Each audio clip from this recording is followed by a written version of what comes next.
Hey guys, this is Tough. Got a new video camera, so hopefully it'll reduce some of the lag that you guys have been experiencing in the first round. Without further ado, I'll be going on to the case. This is round three for the video debate. Action determines whether a person is good or bad. First off, I would like to let my opponent know that he did a great rebuttal, and I look forward to the remainder of the debate. Given that, I will be offering the same argument structure as we've been following thus far, going con and then af. Also, I'll be arguing the same quote structure as my opponent has been. Also, so going on to his contention one, my opponent says that my attacks fall given that there's no one set definition of good and bad. Let me expand on what I was talking about earlier. My opponent is right in saying that societal morals differ depending on who we're talking about. This is where moral relativism comes into play. We know that morals are tied into separate societies, thus we know that people do have morals, whether or not they are different. Given that, we must assume that we as human beings all have the same basic understanding about said morals. So while there may not be one set definition of morality for an entire populace, there is a basic understanding and knowledge of what actions we do and don't do that are good or bad. If one child is brought up atheist and another is brought up Christian, they may have different opinions on morals, sure, but at the same time they both understand that certain actions are wrong or immoral. For example, while one may believe that smoking is immoral and the other will disagree, they both understand that stealing is wrong. Or if one thinks sex before marriage will damn them to hell and the other thinks that it shouldn't matter, they obviously don't have the same subjective morals. By arguing moral relativity, they both know and understand that it is not okay to murder someone, for example. Basically, there are certain issues that we can assume the majority of the populace can agree to that is wrong. There may be out there some crazed Arabs who believe murder will reward them in heaven. The majority of almost any society sees these actions as wrong. With this information, let's go on to my opponent's following point about abortion.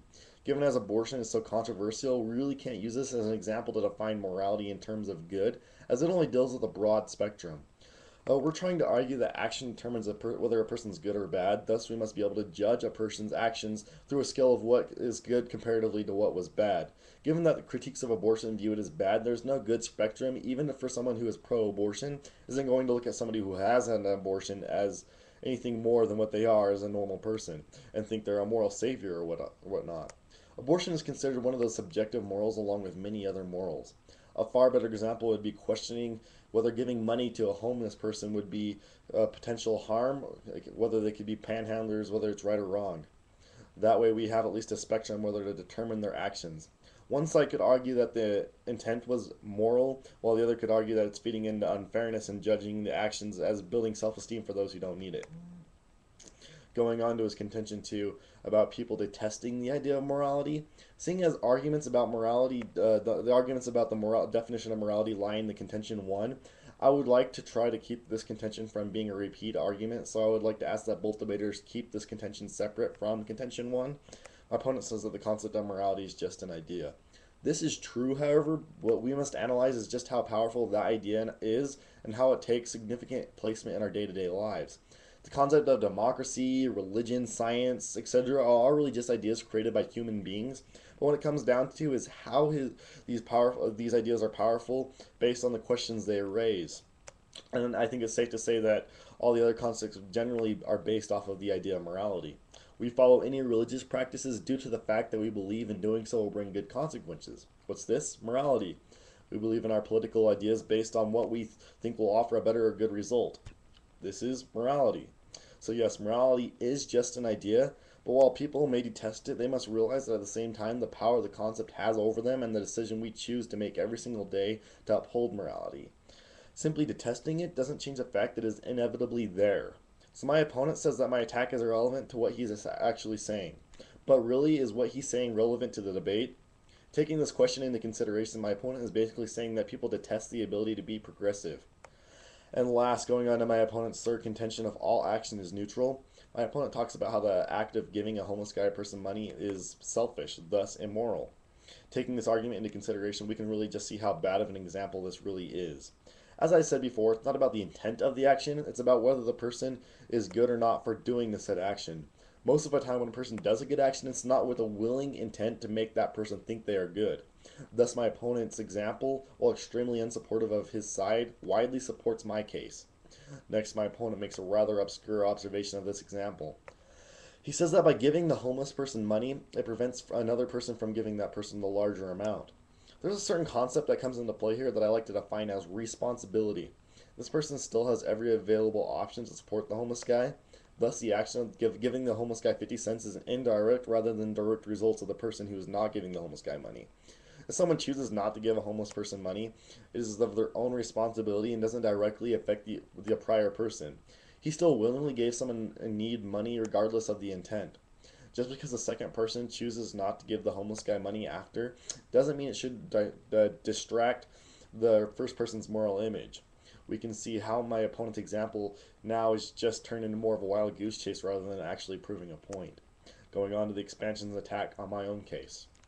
In my contention 1, my opponent says that I have not made a viable contention.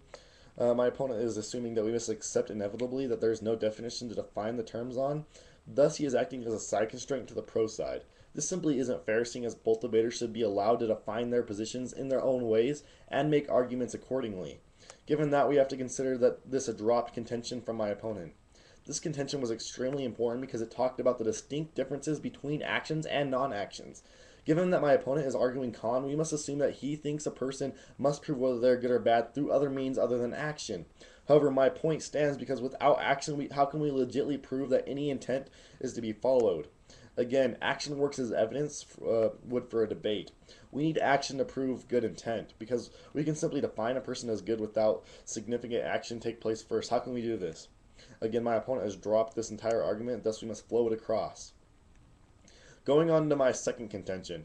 Again, my opponent says that we don't have the basis to evaluate what good or bad is based on actions. However, this is an entire point on his contention, is how we can establish morality through the use of actions. Again, morality cannot exist without action. I explained this thoroughly with my example of the caveman. Given the concept of guilt exists acting as a direct result to certain actions, we must assume that some concept of morality exists. If I get in a fist fight with somebody and think about what was done and why, I'll probably come to the conclusion later, an assumption that it was a poor decision, literally solving nothing. Thus, we have established some distinction of what is right or wrong by coming to the conclusion that a certain action has negative results, thus morality. My opponent continues to rant on after this about all the different societies of morality. Again, I would like to keep this constrained to his contention 1, seeing as I don't want to get the re-arguments made in different points and just be a lot more organized if we can keep it in contention 1. So basically, in order to stay somewhat organized in this debate, we need to keep this each contention in its own contention. Without any direct arguments on this contention, we essentially have nothing to go on besides the arguments I made. Thus, again, we have no reason to actually hold this argument as any weight. We must flow it across the chart as well. Going on to my third contention of everything we do is made up of either good or bad decisions. My opponent says there's no way to look at a person's overall actions and that if we're only judging according to our own relative opinions. Arguing the first part, yes, any moral example of a person will be flawed with minor noticeable immoralities. No human is perfect, thus we must base the evaluation of good or bad on our opinions of that person. For example, many people look to Jesus as a moral person. People look at Gandhi overall as a moral person, or even Oprah or Dr. Phil for that matter. This being said, really the only way to evaluate a person's morals is off of a person's personal opinion. In our basic understanding of these people, we know them to have done good actions in order to provide some sort of result of well-being among other people. Again, I'm not saying that anyone is perfect, but that we judge their morality based on their experience of how these people show up in the world we live in overall. So to conclude round number 3, I ask the viewers to think about what morality really is and how we use it in our actions to show up for others in our lives. We'll just look at how without the concept of morality, we literally have no concepts and ideals. Everything we do has a purpose or has some moral obligation to it.